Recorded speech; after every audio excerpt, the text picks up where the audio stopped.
welcome to this What I Eat in a Day as a student midwife about to do a 12-hour night shift. I did try to sleep in as long as possible, but I did wake up about 10, which wasn't ideal. The shift is 7 p.m. till around 7:30 a.m. But on the first one it is like impossible to sleep in a bit more, but the next few will be fine. So yeah, it's just me getting myself ready, letting Patsy out, my little baby, because we don't let her out when we're not home.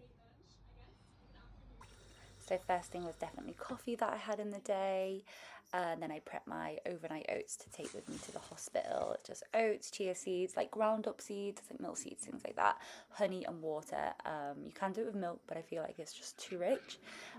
It will be like nice and thick overnight oats by the time I eat it like 3 in the morning.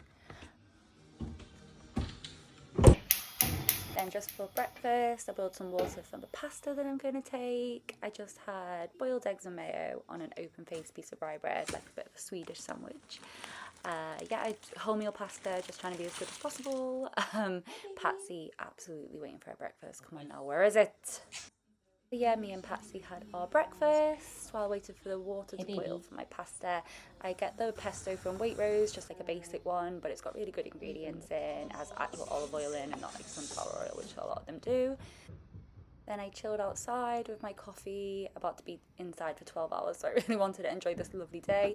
I actually have to leave well before my shift because my hospital is actually in Liverpool where I'm doing my midwifery, so I really wanted to get some of that sunshine before I went up to like a windowless hospital. Had a shower, had leftover niçoise salad from last night, and there's my prep: dragonfruit, melon, they all stacked up quite nicely. And then there are all the snacks. I didn't just take that, I like to have things to graze on. After a little while I did end up heading to Euston Station, but I did pick up a matcha on the way from Black Sheep, because their matcha is sugar-free. You can obviously end up getting a bit of vanilla in it, but it doesn't start with sugar, which sometimes you go to places like Starbucks and it's already like super sugary. And that's what I took with me to the train. I ended up getting a bottle of water for the actual train because my bottle was actually in the hospital. I felt so guilty.